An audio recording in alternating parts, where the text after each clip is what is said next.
الحمد لرب هو شاف لسقیمی والشکر لمن ارحم من کل رحیمی۔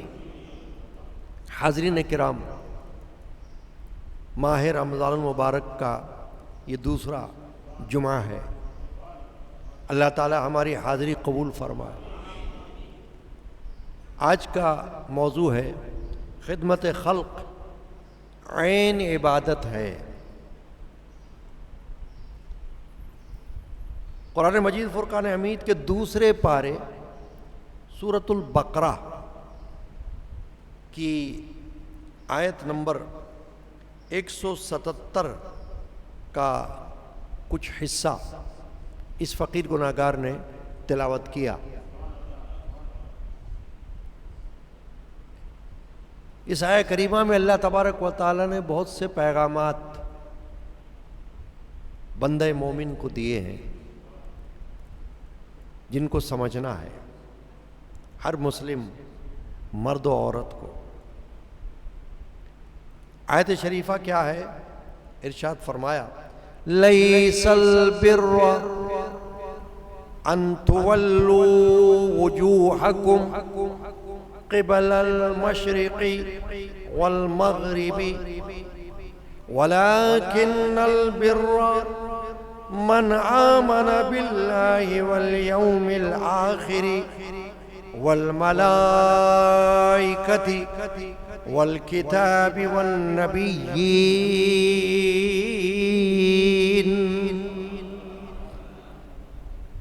ارشاد فرمایا کچھ اصل نیکی یہ نہیں کہ منہ مشرق یا مغرب کی طرف کرو، ہاں اصل نیکی یہ ہے کہ ایمان لائے اللہ اور قیامت اور فرشتوں اور کتاب اور پیغمبروں پر۔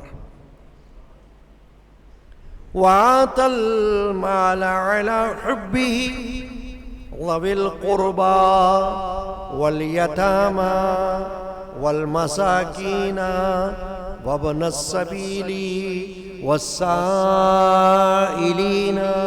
وَفِي الرِّقَابِ۔ اور اللہ کی محبت میں اپنا عزیز مال دے رشتہ داروں اور یتیموں اور مسکینوں اور راہگیر اور سائلوں کو اور گردنیں چھڑانے میں۔ وَأَقَامَ الصَّلَاةَ وَآتَى الزَّكَاةَ، اور نماز قائم رکھے اور زکوٰۃ دے۔ یہاں تک میں نے سورۃ البقرہ کی آیت نمبر 177 کا حصہ تلاوت کیا اور ترجمہ پیش کر دیا۔ سمجھنے والی باتیں اس آیت شریفہ میں جو ہیں وہ یہاں سے شروع ہو رہی ہیں۔ فرمایا لیس البر، بر معنی نیکی، لیس البر نیکی یہ نہیں ہے۔ اب یہ نہیں سے مراد کیا ہے؟ صرف یہ نہیں ہے،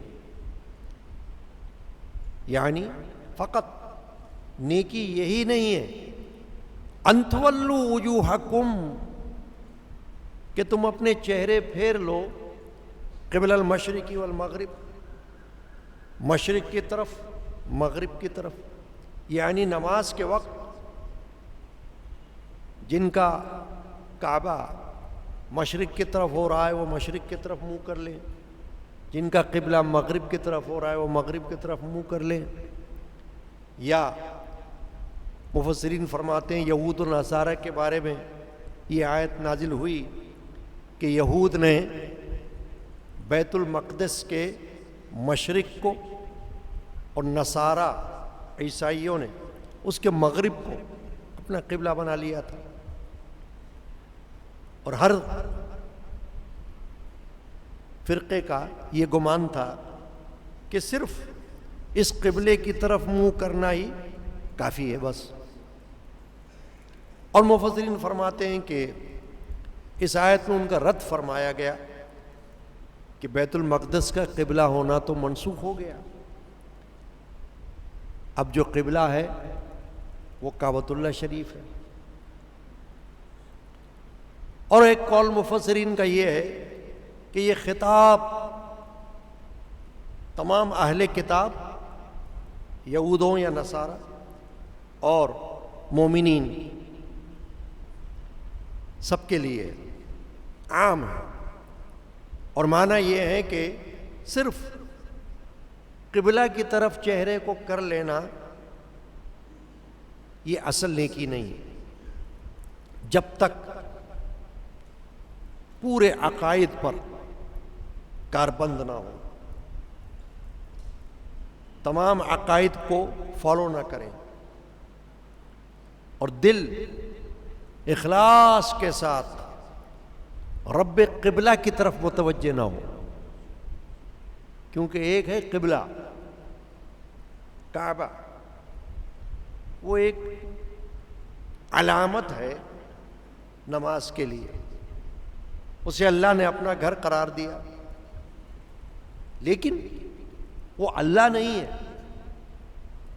کعبہ قبلہ ہے، کعبہ ہے، مگر معبود تو نہیں، عبادت تو معبود کی ہو رہی ہے۔ کعبہ تو ایک سمت ہے، ایک رخ ہے، تاکہ معنوی طور پر ہر ایک کو یہ معلوم ہو جائے کہ اس کا اصل رخ جو ہے وہ اللہ کی طرف ہونا چاہیے۔ جہاں بھی کہیں مومن ہوگا وہ نماز کے وقت اپنا چہرہ معلوم کر کے قبلے کی طرف کر لے گا، لیکن خدا اللہ وہ تو ہر جگہ ہے، مومن کے دل میں بھی ہے، اور وہ تو ہر طرف ہے۔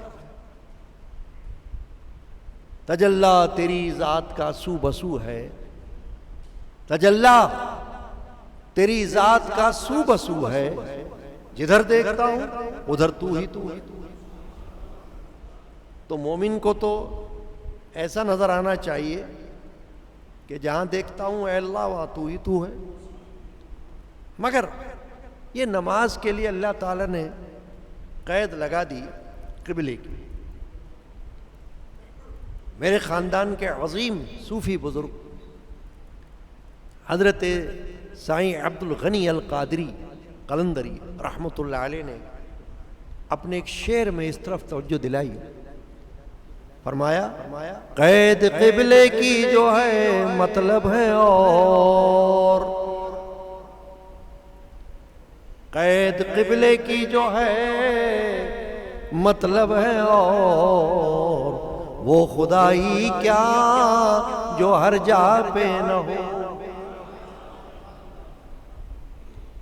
فرمایا یہ مت سمجھنا کہ خدا اس طرف ہے قبلے کی طرف، اس کا مطلب تو صرف یہ ہے کہ تمہیں سمجھانا ہے کہ تم ایک طرف کے ہو جاؤ۔ کس طرف کے؟ اللہ کی طرف۔ اپنا دل، اپنی سوچ، اپنی فکر، اپنی عبادت صرف اللہ کے لیے خاص کر لو، تو قبلے کو علامت بنا کر تمہارے لیے رکھ دیا گیا ہے، تاکہ ہر ایک الگ الگ سمت میں عبادت نہ کرے، بلکہ سب کی عبادت کا رخ ایک ہی قبلہ ہو۔ مگر اللہ وہ تو ہر جگہ ہے۔ جو شخص کعبۃ اللہ میں کھڑا ہوا ہے حرم شریف میں، وہاں بھی اللہ ہے، اور جو شخص یہاں بیٹھا ہوا ہے یہاں بھی اللہ ہے۔ کوئی ایسی جگہ ہے جو اللہ کی وجود سے خالی ہو؟ ہر جگہ اللہ ہے، یہاں اللہ ہی اللہ ہے، وہاں اللہ ہی اللہ ہے۔ چنانچہ یہ توجہ دلائی اللہ نے، لیس البر، نیکی نماز پڑھنا، بدنی عبادت کرنا، یہ نیکی تو ہے، لیکن فرمایا نیکی صرف یہی نہیں ہے، نیکی صرف یہی نہیں ہے، اور نیکیاں بھی ہیں جن کا ذکر آگے آ رہا ہے آج کے جمعہ میں۔ یہی سمجھنا ہے ہمیں کہ کوئی یہ نہ سمجھے کہ بس نماز کا وقت ہو گیا، اذان ہو گئی، مسجد چلا جاؤں، سجدے کر لوں، رکوع کر لوں، قیام کر لوں، بس ہو گئی نیکی، بدنی نیکی ہے، ہو گئی۔ ماہ رمضان شریف آ گیا، روزے رکھ لیا، بس یہی نیکی ہے۔ یہ نیکی تو ہے، اس میں کوئی شک نہیں۔ مقصد اللہ کا یہ ہے آیت شریفہ سے کہ نیکی صرف اسی میں نہیں ہے، نیکی کا دائرہ کار بڑا وسیع ہے، بڑا وسیع دائرہ۔ بعض نیکیاں بدنی ہیں جن کا تعلق بدن سے، جسم سے، مثلا یہی کہ آپ نماز پڑھ رہے ہو، اس کا تعلق مال سے نہیں ہے۔ غریب بھی نماز پڑھ سکتا ہے، کنگال بھی نماز پڑھ سکتا ہے، امیر بھی نماز پڑھ سکتا ہے، بادشاہ بھی نماز پڑھ سکتا ہے، اور فقیر بھی نماز پڑھ سکتا ہے، کیونکہ اس کا تعلق مال سے نہیں ہے۔ کوئی نہیں کہہ سکتا کہ میرے پاس مال نہیں ہے، نماز کیسے پڑھوں؟ اس کا قول رد ہو جائے گا نا، کیونکہ نماز میں مال خرچ نہیں ہوتا بھائی۔ یہاں تک کہ مسجد میں جو بندہ آتا ہے اس کو بھی مجبور نہیں کیا جاتا کہ تم کچھ دو، ترغیب دی جاتی ہے۔ مسجد میں آنے کے لیے ٹیکس نہیں لگتا کہ اتنے پیسے دو گے تو مسجد میں داخلہ ہوگا، نہ ایسا کوئی حکم ہے۔ یہ جو مسجد کے لیے چندہ کیا جاتا ہے اور فراہمی زر اس کا اہتمام کیا جاتا ہے، یہ مسجد کے اخراجات کے لیے ہوتا ہے، لیکن یہ کوئی کسی پر زبردستی تھوڑی ہوتی۔ ایک شخص 5 وقت مسجد میں آ کر نماز پڑھے، جمعہ بھی پڑھے، عید بھی پڑھے، اور ایک پائی مسجد میں نہ دے تو اس کا کون بگاڑ رہا ہے؟ کچھ کوئی اس کو پکڑ رہا ہے؟ کوئی اس کو روک رہا ہے مسجد میں آنے سے؟ نہیں نا۔ تو بدنی عبادت میں مال خرچ نہیں ہوتا۔ نماز پڑھ لی، روزہ رکھ لیا، اس میں بھی کوئی مال خرچ نہیں ہو رہا، اس کا تعلق بدن سے ہے۔ قرآن مجید کی تلاوت کر لی، اس کا تعلق بھی مال سے نہیں ہے۔ جو شخص قرآن پڑھنا جانتا ہے وہ قرآن پڑھ لے گا، اس میں مال تھوڑی خرچ ہو رہا ہے۔ مسجد میں بھی قرآن شریف پڑھے ہوئے ہوتے، مسجد میں سے قرآن اٹھایا پڑھ لیا۔ ہاں، قرآن گھر میں نہیں لے کر جا سکتا مسجد کا۔ بعض لوگ کہیں ایسا بھی سوچتے ہیں، بھئی یہ قرآن بہت اچھا لگ رہا ہے، بہت خوبصورت چھپا ہوا ہے، بڑا اچھا کاغذ استعمال ہوا ہے، بڑا جلی حروف میں لکھا ہوا ہے، یہ مجھے بڑا پسند آیا، میں گھر لے جاؤں۔ تو نہیں لے جا سکتے، کیونکہ وقف ہے، مسجد کے لیے وقف کر دیا گیا ہے، وہ مسجد میں ہی رہے گا۔ جو شخص یہاں آئے گا وہی پڑھے گا، گھر نہیں لے جا سکتا۔ تو قرآن پڑھنے میں میرے کہنے کا مطلب یہ ہے کہ کوئی مال خرچ نہیں ہو رہا۔ جو شخص قرآن پڑھنا نہیں جانتا، فرض کر لیا وہ تسبیح پڑھ لیتا ہے،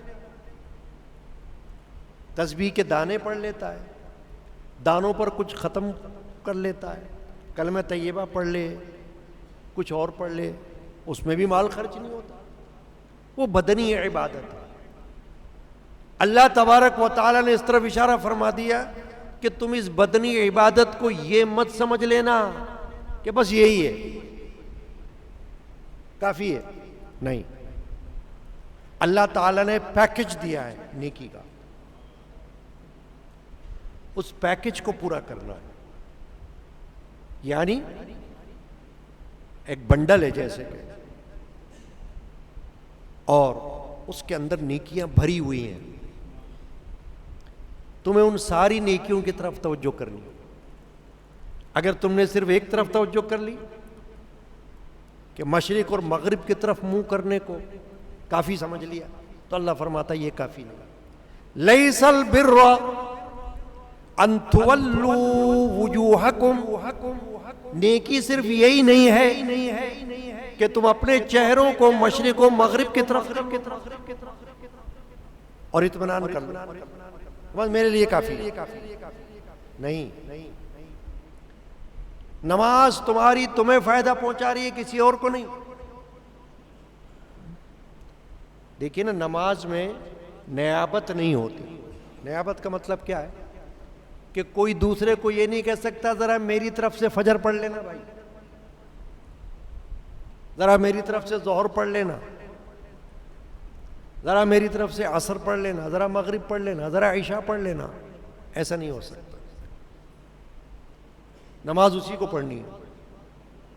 اگر ایسا ہوتا تھا تو بہت سے لوگ پیسے دے دلا کے لوگوں کو کہتے نماز تم پڑھ لیا کرنا, یہ پیسے لے لو میری طرف سے.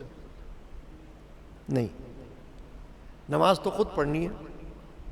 نماز کے اندر کوئی اور تمہارا ساتھ نہیں دے سکتا. ہاں یہ ہو سکتا ہے کہ تم نماز پڑھو اور ثواب میں دوسرے کو شامل کر لو, یہ ہو سکتا ہے اور ہونا بھی چاہیے.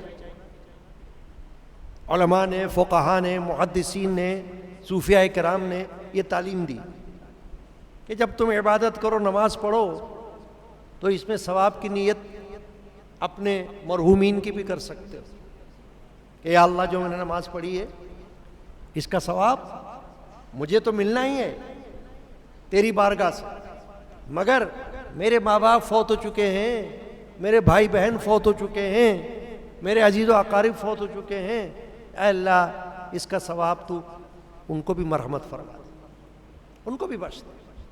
یہ ایصال ثواب جو ہم کرتے ہیں یہ کیا ہے؟ اپنا عمل دوسرے کے لیے بخشتے ہیں نا. چاہے مالی نیکی سے بخشتے ہیں, چاہے بدنی نیکی سے بخشتے ہیں, مگر یہ ایصال ثواب کا تصور یہ شرعی مسئلہ ہے, شرعی طور پر ہے, رسمی طور پر نہیں ہے, رواجی طور پر نہیں ہے.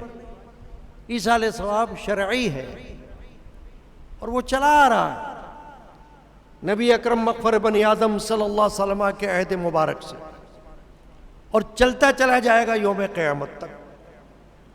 لوگ اپنی اپنی عبادت کا ثواب بخشتے رہیں گے تو درست ہے. مگر میں نے کیا کہا کہ یہ نہیں ہو سکتا کہ کوئی کہے نماز میری طرف سے تم پڑھ لو, نہیں ہو سکتی. تو نماز پڑھے گا کوئی اپنے لیے پڑھے گا, روزہ رکھے گا اپنے لیے رکھے گا, ثواب اس کا بھی بھیج سکتے ہو, روزے کا بھی, نفلی روزہ رکھ لیا ثواب بھیج دیا, تو یہ ثواب الگ چیز ہوتی ہے. مگر عمل انسان کا اپنا ہے, وہ خود کرنا ہوگا. نماز خود پڑھنی ہوگی, روزہ خود رکھنا ہوگا, قرآن خود پڑھنا ہوگا. کیے جاؤ, منع نہیں, بلکہ فرض ہے ہم پر, عبادت ہے اللہ کی. مگر اللہ کیا سمجھا رہا ہے ہمیں اور کیا سمجھانا چاہتا ہے, مقصد کیا ہے اس آیت کریمہ کے نزول سے؟ لیس البر ان تولوا وجوہکم قبل المشرق والمغرب, نیکی صرف یہی نہیں ہے کہ تم نے اپنا رخ نمازوں کا وقت جب آیا تو قبلہ کی طرف تم کھڑے ہو گئے اور تم نے نیت باندھ لی, تکبیر تحریمہ کر لی اور نماز شروع کر دی اور سمجھا کہ بس ہو گیا کام, اور کچھ نہیں کرنا. نہیں, وَلَٰكِنَّ الْبِرَّ مَنْ آمَنَ بِاللَّهِ وَالْيَوْمِ الْآخِرِ وَالْمَلَائِكَةِ وَالْكِتَابِ وَالنَّبِيِّينَ, کہ جو عقائد ہمیں بتائے گئے ہیں ان پر قائم رہنا ہے.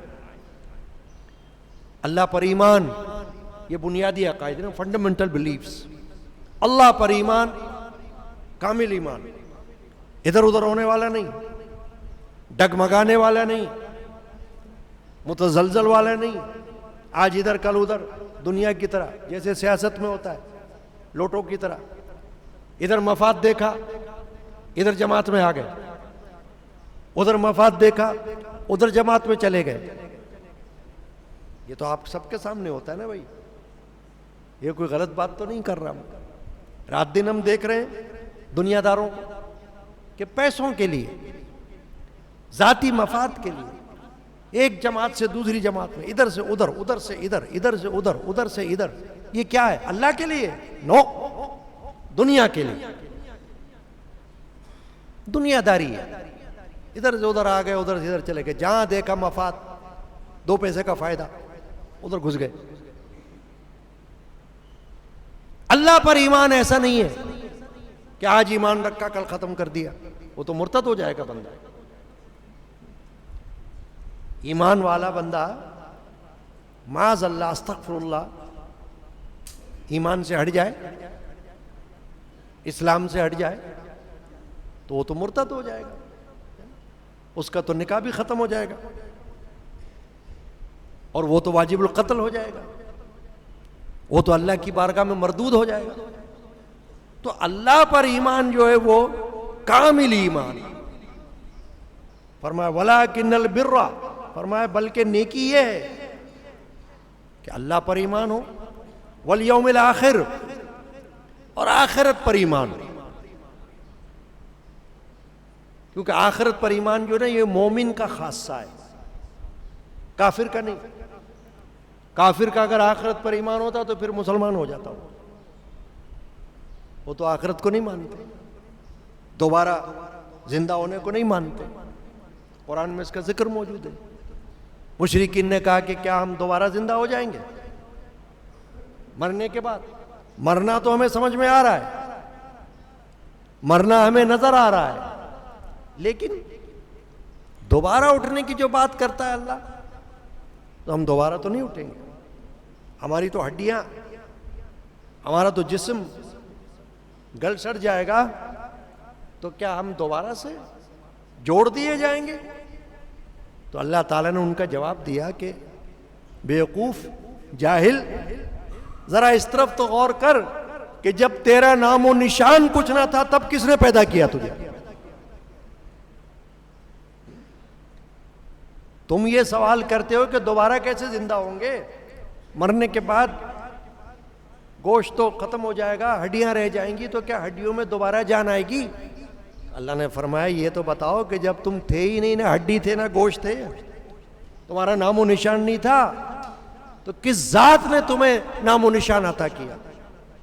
وہی ذات تمہیں موت بھی دے گی اور وہی ذات تمہیں دوبارہ بھی جلائے گی، دوبارہ زندہ کرے گی.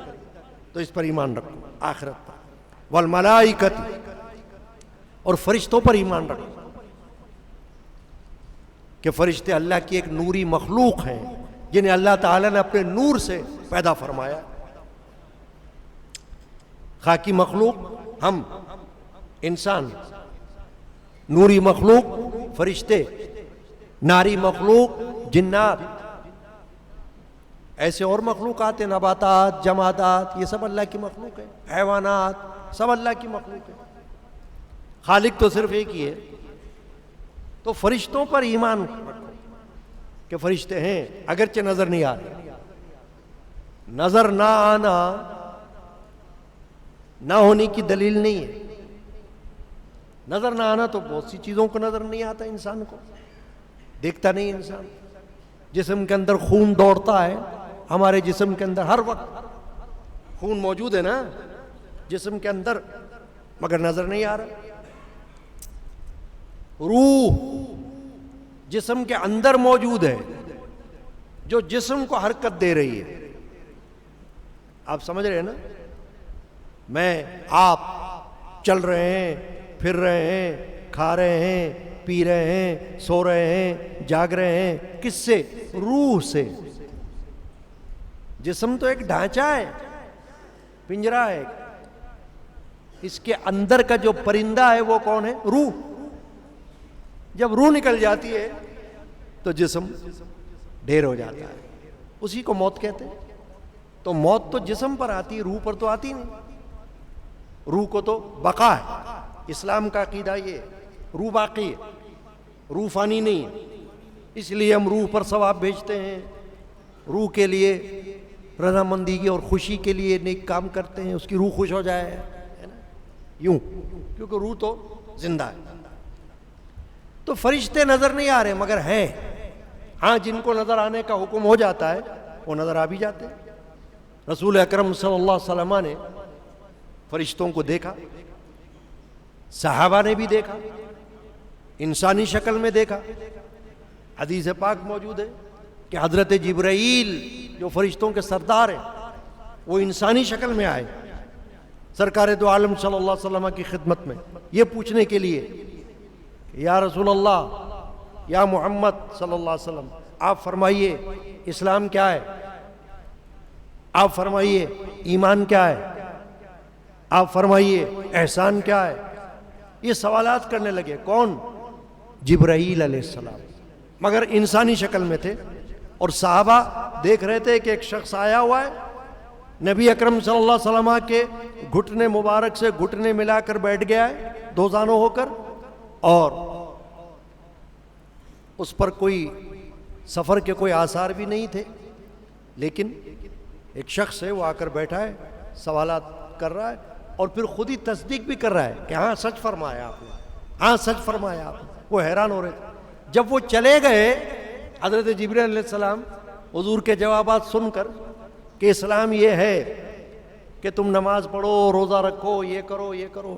ایمان یہ ہے کہ اللہ پر ایمان لاؤ, فرشتوں پر ایمان لاؤ, کتابوں پر ایمان لاؤ, نبیوں پر ایمان لاؤ, آخرت پر ایمان لاؤ. اور احسان یہ ہے کہ تو اللہ کی عبادت اس طرح کر کہ جیسے تو اللہ کو دیکھ رہا ہے, اور اگر اس طرح نہیں کر رہا تو کم از کم یہ یقین رکھ کہ اللہ تجھے دیکھ رہا ہے. جب انہوں نے یہ سن لیا, عرض کیا آپ سچ فرما رہے ہیں, اور چلے گئے. حضور نے پوچھا صحابہ جانتے ہو یہ کون تھے؟ کہا نہیں یا رسول اللہ, اللہ و رسول عالم, اللہ جانتا ہے, اللہ کا رسول جانتے. فرمایا یہ جبرائیل تھے, فرشتوں کے سردار تھے, یہ تمہیں تعلیم دینے کے لیے آئے تھے.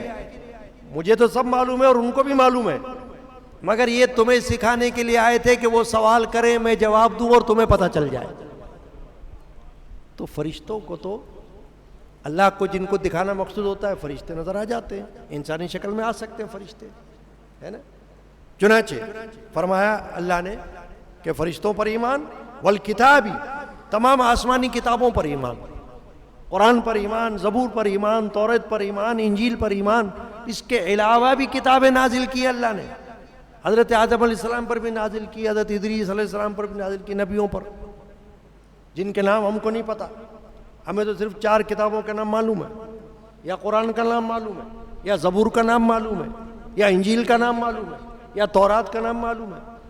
تو جب وہ کتابیں نازل ہوئیں قرآن کے علاوہ, انجیل, زبور, تورات, تو جس وقت وہ نازل ہوئی ہمارا ان پر ایمان ہے ہر مسلمان کا.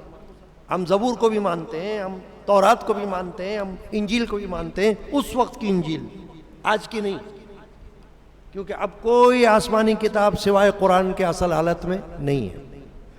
سب کے اندر ترمیم ہے, تبدیلی ہے, تحریف ہے, کچھ کا کچھ ہے. اصل کتاب جب نازل ہوئی تھی ہمارا اس پر ایمان ہے, اور ایمان ہونا چاہیے, اس کے بغیر کوئی مسلمان نہیں ہوگا.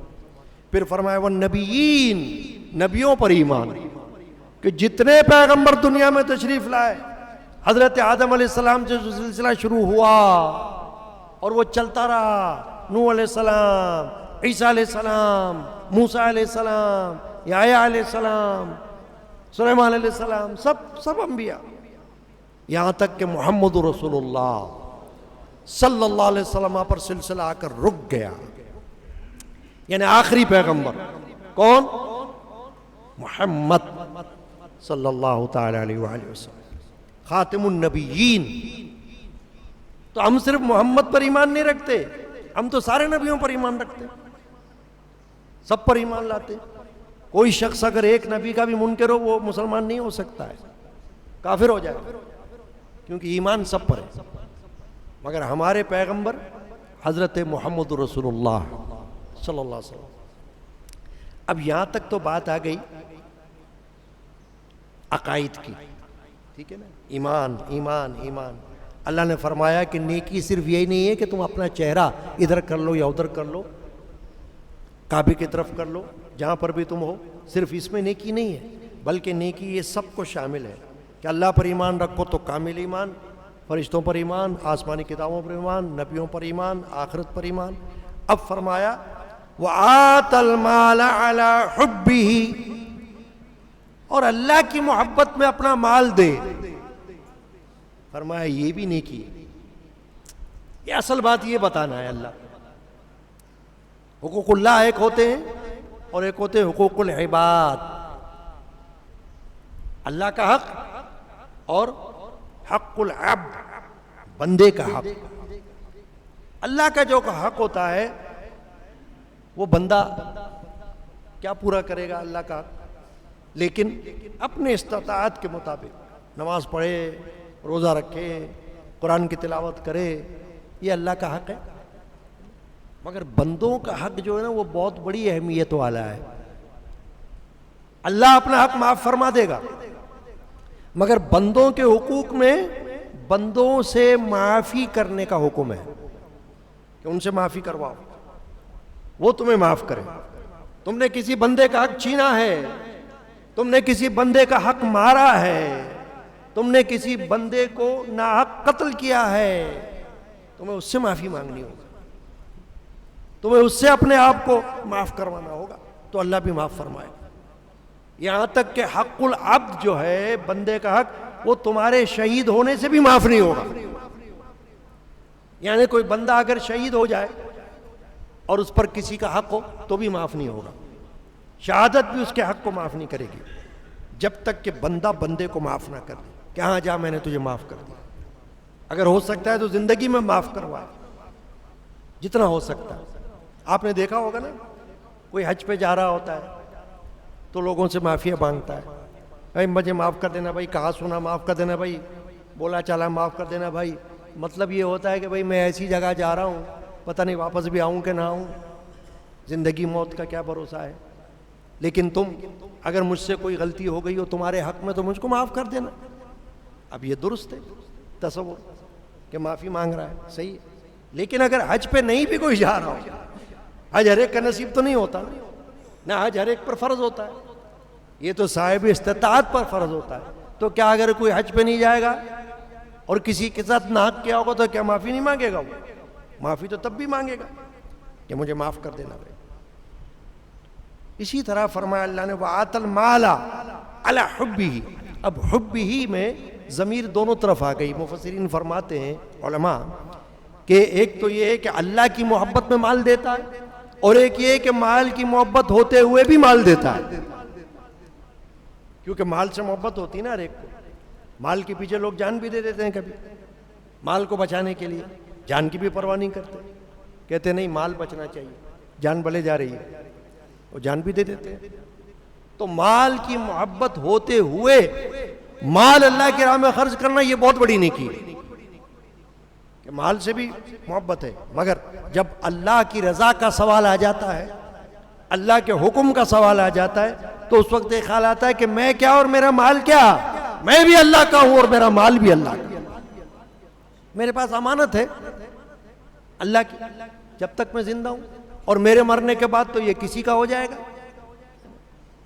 پھر تو وارثوں کا ہو جائے گا، میرے کیا کام آئے گا، قبر پہ تھوڑی جائے گا۔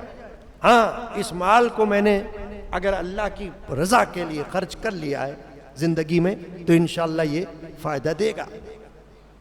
جیسے میرے خاندان کے بزرگ حضرت صوفی صاحب عبد الغنی القادری رحمۃ اللہ علیہ نے چند اشعار میں ایک شعر یہ کہا کہ نام دنیا میں انہی کا رہ گیا، نام دنیا میں انہی کا رہ گیا، دے گیا یا کر گیا یا کہہ گیا۔ سبحان اللہ، کہا اسی کا نام دنیا میں رہے گا جس کے بارے میں یہ مشہور ہو کہ دے گیا، اس نے اللہ کی راہ میں دیا، دیتا رہا، کر گیا یہ اللہ کے لیے کام کرتا رہا، کہہ گیا اپنے وارثوں کو کہہ گیا کہ بھائی میرے طرح کام کرتے رہنا، اچھا جیسا میں نے کام کیا نا اللہ کی راہ میں، خدمت خلق میں اور بندوں کے کام آنے میں، تم بھی اسی طرح کرتے رہنا بیٹا، تو سمجھو اس کا نام رہے گا دنیا میں، نام دنیا میں اسی کا رہ گیا، دے گیا یا کر گیا یا کہہ گیا. تو اللہ نے فرمایا وَآتَ الْمَالَ عَلَى حُبِّهِ ذَوِي الْقُرْبَى، رشتہ داروں کو دے. صلہ رحمی جس کو ہم کہتے ہیں، خونی رشتہ دار اگر تمہارے مال کے ضرورت مند ہیں، معاذ اللہ اللہ نہ کرے تمہارے محتاج ہیں، تو ان کو اپنے مال میں سے دو، ان کا حق ہے. اور یہ حق جو ہے یہ گھر سے شروع ہو جاتا ہے، اپنے بیوی بچوں سے شروع ہو جاتا ہے. حدیث پاک میں حضور نے فرمایا کہ بہترین صدقہ وہ ہے جس کی ابتدا تو اپنے گھر سے کر. یہ نہ ہو کہ گھر میں تیرے بیوی بچے تو بھوکے مرے ہوئے اور تو جا کے سڑکوں پہ لوگوں کو کھانا کھلا رہا ہے، اپنے گھر کی تجھے خبر ہی نہیں. ایسا نہ ہو. جن کا تو ذمہ دار ہے، جن کی کفالت اللہ نے تیرے ذمہ رکھی ہوئی ہے، پہلے ان کے پیٹ بھر، ان کو سنبھال، اور پھر اللہ نے تجھے دیا ہے اس میں سے آگے بھی دے دے. تو اپنے عزیز اقارب رشتہ دار کے لیے فرمایا ذوی القربا، جو تمہارے قرابت دار ہیں ان کو اپنا مال دو. دیکھیں اسی لیے تو زکوٰۃ کا بھی یہ مسئلہ شریعت میں بتا دیا گیا کہ اگر اپنے کوئی قریبی رشتہ دار جو زکوٰۃ کے مستحق ہوں تو ان کو پہلے دو، تاکہ صلہ رحمی جو ہے جس کو کہتے ہیں خونی قرابت. صلہ رحمی کا مطلب پتہ ہے آپ کو کیا ہوتا ہے؟ رحم کہتے ہیں یوٹرس کو انگریزی زبان میں. عورت کے ساتھ اس کا تعلق ہے، رحم، عورت کا رحم. تو رحم کے رشتہ داری یعنی صلہ رحمی، کہ جو رشتہ دار تمہارے خونی رشتہ دار ہیں اور وہ تمہارے مال کے اگر محتاج ہیں، تمہارے مال کے ضرورت مند ہیں، تو تم انہیں دو. زکوٰۃ ہو سکتی تو زکوٰۃ دو جن کو زکوٰۃ لگ سکتی ہے، ورنہ اپنے مال میں سے ان کو ہدیہ دو، تحفہ دو، اپنے مال میں ان کو حصہ دار بناؤ، ان پر خرچ کرو. اللہ فرماتا ہے یہ بھی نیکی ہے. والیتاما، فرمایا اور یتیموں کو دو. یتیم چاہے تمہارا اپنا رشتہ دار ہو یا باہر کا بھی ہو، مگر یتیم ہو. یتیم کی تعریف کیا ہے؟ ڈیفینیشن: نابالغ بچہ جس کا باپ فوت ہو چکا وہ یتیم ہوتا ہے، اور جو ہی وہ بالغ ہو جاتا ہے پھر وہ یتیم نہیں رہتا. یتیم کا مطلب یہی ہے کہ وہ شخص، وہ بچہ جو ابھی بالغ نہیں ہے، بچہ ہے اور باپ فوت ہو گیا، تو باپ تو اس کا سنبھالنے والا تھا نا، اب وہ فوت ہو گیا، اب بچے کا سنبھالنے والا کون ہو؟ اب وہ یتیم ہے. اب یہ ذمہ داری بن گئی، اپنوں کی بھی بن گئی، دوسروں کی بھی بن گئی. سرکار دو عالم صلی اللہ علیہ وسلم نے ایک حدیث پاک میں بشارت سنائی، اتنی بڑی بشارت کہ فرمایا میں اور یتیم کا پوچھنے والا، یتیم کے سر پہ ہاتھ رکھنے والا قیامت میں دو انگلیوں کی طرح ملے ہوئے ہوں گے. فرمایا میرے پاس ہوگا وہ شخص میرے ساتھ ہوگا جو یتیم کی طرف محبت کی نظر سے دیکھتا ہے اور اس کو پالتا ہے اور اس کا خرچ اٹھاتا ہے، اس کو کچھ دیتا ہے، اس کا خیال رکھتا ہے، اس کا دل بہلاتا ہے. کیونکہ یتیم کا دل جو ہوتا ہے نا وہ نازک ہوتا ہے، باپ اس کا ہوتا نہیں، باپ کی شفقت سے وہ محروم ہوتا ہے، تو اس کا دل بہلاؤ. اور حضور اکرم علیہ الصلوۃ والسلام نے ایک حدیث میں یہ بھی فرمایا کہ جو شخص یہ چاہتا ہے کہ اس کے رزق میں اور اس کی عمر میں برکت ہو، وہ یتیم کے سر پہ ہاتھ پھیرا کرے شفقت سے، اس کی عمر میں بھی برکت ہو جائے گی اور اس کے رزق میں بھی برکت ہو جائے گی. تو اللہ نے فرمایا والیتاما والمساکین، کہ جو مسکین ہو، جن کے پاس نہ گھر ہے، نہ در ہے، نہ زر ہے، کچھ بھی نہیں ہے، خالی ہے، وہ بالکل بے آسرا، فرمایا ان کو دو اپنا مال. وابن السبیل، اور راستہ چلنے والے مسافر، یعنی کوئی سفر میں ہے اور اس کو ضرورت پڑ گئی، پیسہ پائی پاس نہیں ہے، تو زکوٰۃ تو اس کو بھی دی جا سکتی ہے، اسے زکوٰۃ دے دو، اگر اور کچھ نہیں تو اس کا کام بن جائے گا اور تمہیں ثواب مل جائے گا. والسائلین، فرمایا اور سوال کرنے والے، یعنی وہ جو واقعی ضرورت مند ہیں، جن کو کھانا پینا برابر نہیں ملتا اور جن کی ضروریات بنیادی برابر پوری نہیں ہو سکتی، اگر تمہیں معلوم ہے کہ واقعی یہ ایسا ضرورت مند ہے تو وہ سائل کی تعریف میں آ جاتا ہے، تو ان تم اسے دو. وفی الرقاب، فرمایا گردن چھڑانے میں. اب اس میں ایک تو مطلب یہ ہے کہ غلام آزاد کرنا، تو غلامی کا دور پہلے تھا، اب تو ہے نہیں غلامی کا دور. اب علماء فرماتے ہیں جو قرض دار ہو اور اپنا قرضہ ادا نہ کر سکتا ہو تو اس کو قرضے سے چھڑاؤ، اس میں بھی زکوٰۃ دے سکتے ہو. کوئی شخص اتنا مقروض ہو کہ جائز کام کے لیے قرضہ لے چکا تھا اور اب قرضہ ادا نہیں کر سکتا اور مجبور ہے بہت، تو پھر اس کی جو امداد ہے وہ تم زکوٰۃ کی رقم سے بھی کر سکتے. وَأَقَامَ الصَّلَاةَ وَآتَى الزَّكَاةَ، فرمایا اور نماز قائم رکھے اور زکوٰۃ دے. یہاں تک میں نے آیت شریفہ کی تلاوت کی تھی اور یہیں تک میں نے بیان کو محدود کر دیا ہے. اب آپ نے دیکھ لیا کہ اس میں دو باتیں بیان فرمائی اللہ نے کہ نیکی صرف یہی نہیں ہے کہ تم قبلے کی طرف منہ کر کے نماز پڑھ لو بس. فرمایا نیکی تو یہ ہے کہ تم اپنا مال خرچ کرو، اپنی جیب خالی کرو، اپنے جیب میں سے کچھ دو، اپنے پاس بھی رکھو، یہ نہیں کہ تم خود محتاج بن جاؤ، لیکن بات یہ کہ تمہیں اللہ نے دیا ہے تم اس میں سے خرچ کرو آگے ان جگہوں پر.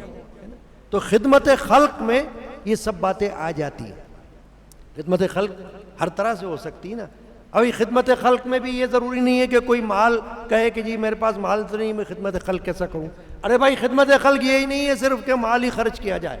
خدمت خلق جو ہے دامے درامے قدمے سخنے، اس سے بھی خدمت خلق ہو جاتی ہے. حدیث میں حضور نے فرمایا سواری پر کسی کو سوار کرا دینا یا سواری پر اس کا سامان اٹھا کے رکھوا دینا یہ بھی صدقہ ہے تیرے لیے. اب اس میں تو کوئی مال خرچ نہیں ہوا نا، تم نے کسی کو ضعیف کو بوڑھے کو اٹھا کر سواری پر بٹھا دیا، یہ ہو گیا. پھر حضور نے فرمایا راستے سے تکلیف دہ چیز کا ہٹا دینا صدقہ ہے. اس میں کون سا مال خرچ ہوا بتاؤ؟ یہ خدمت خلق ہے. یہ بھی یعنی راستے میں کوئی پتھر پڑا ہوا ہے، کوئی کانٹے پڑے ہوئے، کوئی لوہا پڑا ہوا ہے، کوئی ایسی چیز پڑی ہے جو دوسرے کو تکلیف دے سکتی ہے، کسی نابینا کو، کسی ضعیف بوڑھے کو، اس کو ہٹا دیا، پرے کر دیا تم نے ہاتھ سے. یہ خدمت خلق ہو گئی. کوئی نہیں کہہ سکتا کہ نہیں خدمت خلق نہیں کی، یہ بھی خدمت خلق ہے. تو خدمت خلق کے راستے واسٹ ہیں، وسیع ہیں. نظر دوڑانے کی ضرورت ہے، نظر کہ جہاں جہاں سے کوئی نیکی مل رہی ہے لے لو.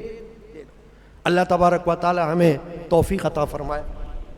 جمعیت قادریہ جو ہماری تنظیم ہے یہاں کی، وہ میرے جد امجد حضرت مولانا الحاج الحافظ الشاہ محمد غلام رسول قادری رحمۃ اللہ علیہ نے قائم کی تھی آج سے 63 برس قبل. 1958 رجسٹرڈ جماعت جمعیت قادریہ الحمدللہ آج تک جاری ہے. اور اس جمعیت قادریہ کے تحت اس کے انڈر دینی کام بھی ہو رہے ہیں اور فلاحی کام بھی ہو رہے ہیں. سارا سال طلباء و طالبات جو نادار ہیں، غریب ہیں، تعلیم مکمل کرنا چاہتے ہیں، ان کی امداد ہوتی ہے. بچے بچیاں جو شادی والے عمر کو پہنچ چکے ہیں اور ان کی کچھ امداد کی ضرورت ہے تو ان میں بھی امداد ہوتی ہے.